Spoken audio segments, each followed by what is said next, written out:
श्री स्वामी समर्थ. खूप स्वागत आहे आजच्या आपण ब्लॉगमध्ये. साधी सिंपल दिवसाची सुरुवात अशी काय झाली. मला गेल्या वेळेस तुम्ही भरभरून प्रेम दाखवलं उसळ आणि भाताच्या माझ्या मुलांसंग ब्लॉगिंग घातलेलं आहे. आपण व्हिडिओला तुम्ही भरपूर सपोर्ट करताल ही आशा करते. चला आजची काय दिवसाची एवढी खास झाल्याने आज सकाळीच गॅस गेला होता म्हणून तुमच्यासंग पूर्णपणे मी स्वयंपाक चुलीवरला बनवून दाखवले. काय चपात्याला पीठ वगैरे मळून घेतले होते, जरा मिसळपाव बनायचे होते म्हणून इकडं साईडला उसळ उकळून वगैरे ठेवते. कांदा, टमॅटर, आलं, लसूण, कोथिंबीर सगळं लाल भाजून घेतले. पूर्ण लाल कलर छान झाल्यानंतर खलबत्त्यामध्ये आणि तसल्यात लाईट का जाऊन लाईट पण गेल्यामुळं खलबत्त्यात मस्त भाजून घेतले. छान तडतडीत मिसळला फोडणी दिले. मिसळ रस्सा खूप छान तर्रीदार खूप सुंदर झालं होतं. त्याच्यामध्ये काय साधं सिंपलच मी बनवत असते. तुम्ही कसं बनवत असता मला सांगायला विसरू नका.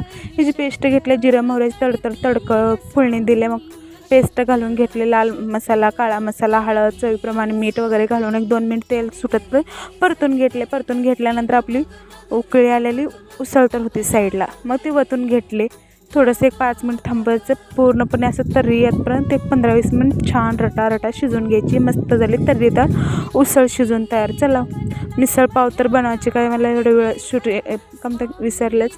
की आता दुपारचं जेवण आजचे अशी काय सुरुवात झाल्यामुळे मला खूप कंटाळा आला होता म्हणून भात तर काय मुलं वगैरे केल्याच खाल्ले होते. आता शाळा तर सुरुवात झाल्या. शाळेत मुलांना ही मस्त डाळ घालून गवारीची शेंग बनवली ते गरमागरम. तुम्ही कसं बनवत असता सांगाल. धुणं भांडे वगैरे सगळं झाल्यानंतर तुमच्या संग मी सहज मग दुपारच्या टायमाला झाडाला थोडंसं पाणी वगैरे घातले. पाणी घालून मी मस्त या दुपारच्याला जेवायला ही अशी काय सुरुवात झाली. चला मस्त झाली. परत चुलीवरला जेवण पण भेटलं. Bye bye. श्री स्वामी समर्थ.